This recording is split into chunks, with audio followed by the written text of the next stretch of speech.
Alhamdulillah, wassalatu wassalamu ala rasulillah, nabina Muhammadin wa alihi wa sahbihi wa man wala. Asyhadu an la ilaha illallah wahdahu la syarikalah, wa asyhadu anna Muhammadan abduhu wa rasuluhu, amma ba'd. Ayyuhal ikhwah, a'azani Allah wa iyyakum. Masya Allah, dunia ini terasa ranum sekali, hijau. Anda lihat betapa manisnya dunia, betapa indahnya dunia, betapa ranumnya dunia. Dunia terkadang menjadikan kita ini tertipu. Banyak orang merasa seakan-akan ia hidup di dunia untuk selama-lamanya. Banyak orang, ya akhal Islam azani Allah wa iyyakum, menjadikan dunia seakan-akan suatu kenikmatan yang tak pernah ada habis-habisnya. Dan memang Allah Ta'ala telah mensifati dunia itu adalah sesuatu yang menipu. Allah berfirman, وَمَا الْحَيَاةُ الدُّنْيَا إِلَّا مَتَاعُ الْغُرُورِ. Tidaklah kehidupan dunia kecuali kesenangan yang menipu. Masya Allah, ya akhal Islam. Kesenangan yang menipu itu membuat kita takut. Kenapa demikian? Karena kita semua tahu bahwasannya kita hidup di dunia tidak akan lama. Kita akan meninggal, kemudian kita akan dibalut dengan kain kafan, lalu kemudian kita akan dikuburkan di dalam sebuah tempat yang sempit, dan kemudian didatangi oleh dua malaikat yang biru dan hitam yang berkata, man rabbuk, siapa Rabbmu? Ya akhal Islam azani Allah wa iyyakum. Maka sesungguhnya ya akhi, dunia telah diberikan permisalannya oleh Rasulullah SAW.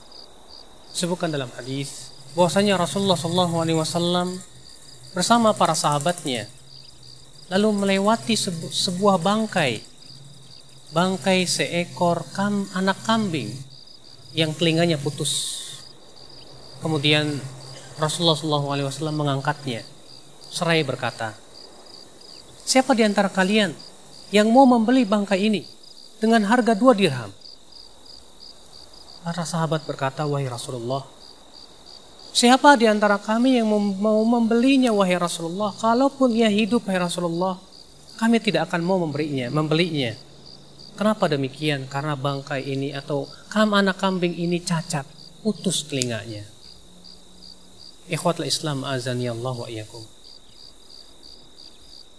Lalu Rasulullah SAW bersabda, la dunya ahwan indallah. Dunia itu lebih sangat hina di hadapan Allah daripada bangkai anak kambing ini.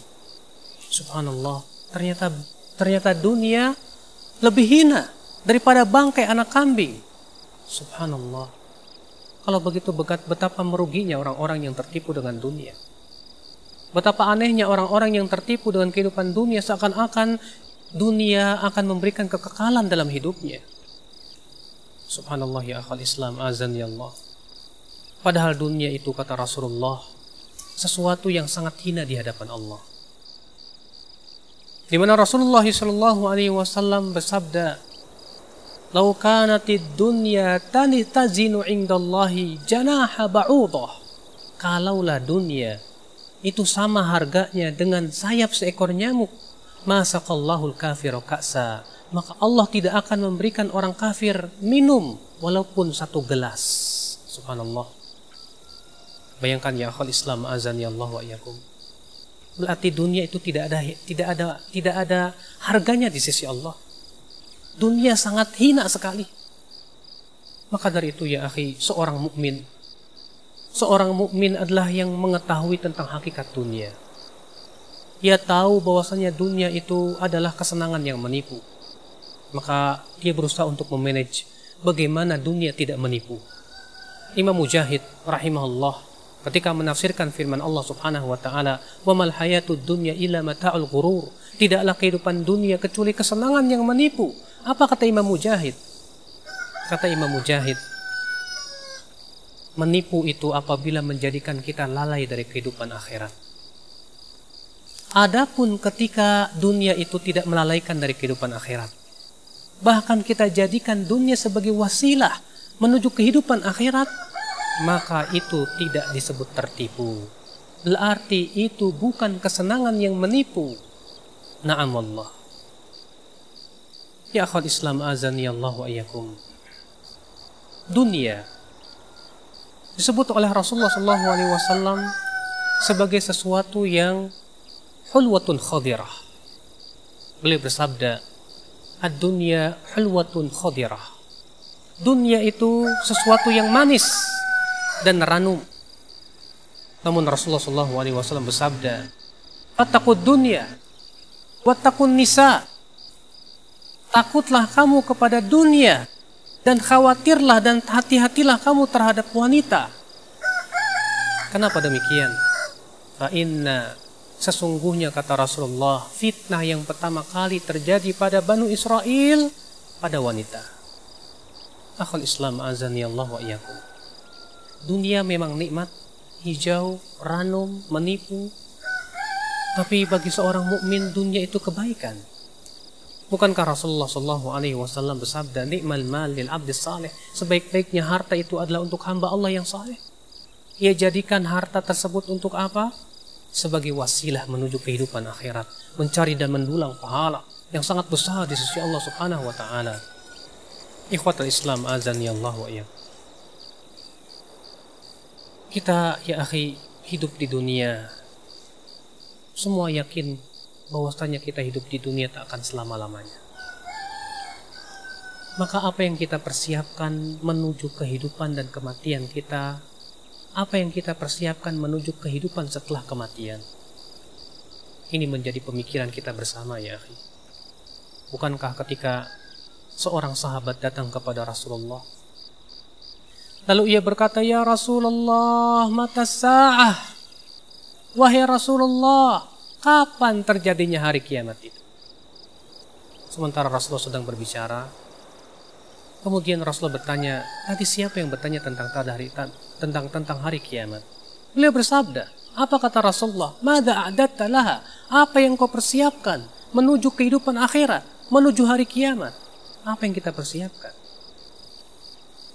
Selama kita terus menerus ya akhwal Islam azani Allah sibuk dengan dunia, kapan kalau begitu waktu-waktu kita untuk mempersiapkan menuju kehidupan akhirat? Apakah kita tidak tahu bahwa kejayaan Islam ketika kaum muslimin tidak tertipu dengan dunia? Sebaliknya, Rasul kita yang mulia alaihi salatu wasallam mengatakan bahwasanya kaum muslimin akan ditimpa kehinaan di saat mereka tertipu dengan dunia. Beliau bersabda, "Idza tabayatum bil 'ina wa akhadtum adnabal baqar." Apabila kalian tabayatum bil 'ina, berjual beli dengan cara riba, dan kalian mengambil ekor sapi dan kalian ridho dengan tanaman, apa yang terjadi? Wa taraktumul jihad, dan kalian meninggalkan jihad di jalan Allah, sallallahu alaikum dhulla. Allah akan kuasakan kehinaan atas kalian. La yanzi'uhu hatta tarji'u ila dinikum. Allah tidak akan cabut kehinaan itu sampai kalian kembali kepada agama kalian. Subhanallah. Subhanallah. Ternyata ketika kaum muslimin tertipu oleh dunia, Allah jadikan mereka hina. Dalam hadis lain, Rasulullah SAW bersabda, di mana beliau menggambarkan tentang keadaan umat Islam nanti. Kata Rasulullah, yushikul umam an tada'a bikum kama tada'al akalatu ala qas'atiha. Hampir-hampir umat nanti, umat-umat kafir itu akan saling memanggil untuk menyantap kalian, sebagaimana binatang-binatang kecil itu saling memanggil teman-temannya untuk menyantap sebuah hidangan. Kemudian para sahabat Rasulullah bersabda, ya Rasulullah, famin qillatina yawma idzin. Wahai Rasulullah, apakah pada waktu itu kita jumlahnya sedikit, wahai Rasulullah? Kata Rasulullah, tidak, bal antum katsir. Jumlah kalian tuh banyak, kata Rasulullah. Walakin gutha'un ka gutha'is sail. Akan tetapi seperti buih yang dibawa oleh banjir. Tahukah Anda? Anda lihat bagaimana setelah Jakarta banjir selesai, yang ditinggalkan adalah buih berupa sampah. Ternyata Rasulullah Shallallahu Alaihi Wasallam menggambarkan bahwa kaum muslimin nanti seperti buih yang dibawa banjir. tidak mempunyai kualitas walaupun jumlahnya banyak. Subhanallah, ikhwatul Islam azani Allah wa iyyakum. Lalu beliau bersabda, "Fawalladzi nafsi biyadih." Demi zat yang diriku berada di tangannya, kata Rasulullah, Allah akan lemparkan ke dalam hati kalian penyakit wahan. Allah akan cabut rasa takut dari hati-hati musuh kalian. Dan Allah akan lemparkan penyakit wahan tersebut ke dalam hati-hati kalian. Kemudian para sahabat bertanya, wahai Rasulullah, apa yang dimaksud dengan wahan ya Rasulullah? Apa yang dimaksud dengan wahan? Kata Rasulullah, hubbud dunya wa karahatul maut. Cinta dunia dan takut mati. Musibah. Ketika kaum muslimin telah cinta dunia dan takut mati, di saat itulah kehinaan akan menerpa mereka. Kehinaan itu tidak akan dicabut oleh Allah sampai kaum muslimin kembali kepada agama Allah Subhanahu wa taala. Maka ya akhal Islam azani Allah wa iyyakum. Ini sebagai peringatan buat kita. Kenapa demikian? Agar kita tidak tertipu dengan kehidupan dunia. Wahai kaum muslimin, bangkitlah. Ingatlah bahwasanya dunia itu tidak akan lama. Kita hidup di dunia paling 60, 70 tahun. Setelah itu kita kembali kepada Allah. Lalu apa yang kita persiapkan menuju kehidupan nanti? Mari kita berusaha untuk berbekal diri dengan membela agama Allah Subhanahu wa taala. Dalam hadis yang saya sebutkan tadi, ikhwatul Islam, Rasulullah mengatakan, kalau kalian disibukkan dengan jual beli cara inah, yaitu riba, dan kalian tertipu atau terlalu sibuk dengan pertanian dan peternakan, dan kalian meninggalkan jihad di jalan Allah. Ya akhi, meninggalkan jihad di sini maksudnya jihad yang dimaksud apa? Apakah jihad itu selamanya harus perang? Tentu tidak. Al-Hafidh Ibnu Hajar di dalam kitab Fathul Bari ketika mensyarah tentang kitabul jihad, beliau berkata, jihad itu 4 martabat. Yang pertama, jihad melawan diri kita. Yang kedua, jihad melawan syaitan. Yang ketiga, jihad melawan orang-orang fasik. Yang keempat, jihad melawan orang kafir. Ini adalah merupakan 4 martabat jihad. Yang pertama, jihad melawan diri. Bagaimana caranya? Berkata Al-Hafidh Ibnu Hajar, yaitu berusaha untuk memaksa diri kita menuntut ilmu Allah. Lalu kemudian kita mengamalkan ilmu tersebut. Kita lawan hawa nafsu kita, dan ini merupakan dasar jihad. Maka dari itu Rasulullah SAW bersabda, Al-mujahidu man jahada nafsahu li ta'atillah. Orang yang berjihad hakikatnya adalah yang menjihadi dirinya untuk mentaati Allah Subhanahu wa taala. Ikhwatul Islam azani Allah wa iyyakum. Kemudian yang kedua, jihad melawan syaitan.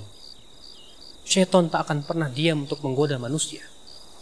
Syaitan akan terus-menerus menjadikan dia tertipu oleh dunia. Ya, sebagaimana janji iblis. Ketika iblis berkata, Fabima aghwaytani la'aqudanna lahum siratakal mustaqim. Ya Allah, karena engkau telah menyesatkan diriku, maka sungguh aku akan halangi hamba-hambamu dari jalanmu yang lurus. Ikhwatul Islam, kemudian iblis berkata, Thumma la'atiyannahum min baini aydihim wa min khalfihim wa an aymanihim wa an syama'ilihim wa la tajidu aktsarahum syakirin. Kemudian ya Allah, aku akan datangi mereka dari arah depan, dari arah belakang, dari arah kanan, dari arah kiri. Engkau tidak akan mendapatkan kebanyakan hambamu bersyukur, kata iblis. Ya. Dari arah depan apa maksudnya? Sebagian ulama ada yang menafsirkan yang dimaksud dengan arah depan dijadikan ia lupa kepada kehidupan akhirat. Yang dimaksud dari arah belakang yaitu dijadikan ia cinta dunia. Ia menganggap dunia segala-galanya. Ia menganggap ia hidup di dunia saja. Ia tidak akan dibangkitkan. Ia menganggap bahwa dunia ini sesuatu yang kekal. Subhanallah. Adapun dari kanannya dengan syubhat dan dari kirinya dengan syahwat. Ikhwatul Islam azani Allah, janji iblis. Maka dari itu jihad melawan syaitan adalah perkara yang penting sekali. Bagaimana caranya? Al-Hafidh mengatakan, jihad melawan syaitan itu hakikatnya dengan apa? Ma'rifatu khutuwati syaitan, mengenal jalan atau langkah-langkah syaitan. Mengenal langkah-langkah syaitan, ya akhwal Islam, azani Allah wa iyyakum. Kemudian yang ketiga, jihad melawan orang fasik. Apa kata Al-Hafidz Ibnu Hajar? Yaitu dengan cara mendakwahi mereka, mengajarkan orang-orang bodoh itu agar mereka kembali kepada Allah, mengajarkan orang-orang yang banyak berbuat maksiat itu agar mereka mau bertaubat kepada Allah Subhanahu wa taala.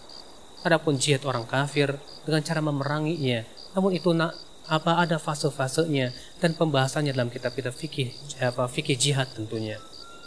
Ya akhwal Islam, azani Allah wa iyyakum. Jadi inilah hakikat kehidupan dunia ya akhi. Berarti kita selama hidup di dunia, kita harus selalu berjihad melawan diri kita. Selama kita hidup di dunia, berarti kita harus terus berjuang. Perjuangan itu tak akan pernah berhenti. Itu agar kita tidak tertipu dalam kehidupan dunia. Ya akhwal Islam, kita mohon kepada Allah agar Allah melindungi kita dari tertipu dalam kehidupan dunia. Kita mohon kepada Allah ya akhi, agar kita termasuk orang-orang yang menyadari tentang hakikat kehidupan dunia dan bahwasanya kita hidup di dunia tak akan lama. Kita akan kembali kepada Allah, kita akan dimintai pertanggungjawabannya oleh Allah Subhanahu wa taala. Kemudian tujuan kita tiada lain surga kah atau neraka kah? Maka kewajiban kita berlomba-lomba menuju kepada hal itu, yaitu kepada surga, kepada sesuatu yang kita dambakan berupa kesenangan yang abadi. Ini saja yang bisa sampaikan. Qulu qouli hadza wa subhanakallah bihamdika asyhadu an la ilaha illa anta astaghfiruka wa atubu ilaik. Wassalamu alaikum warahmatullahi wabarakatuh.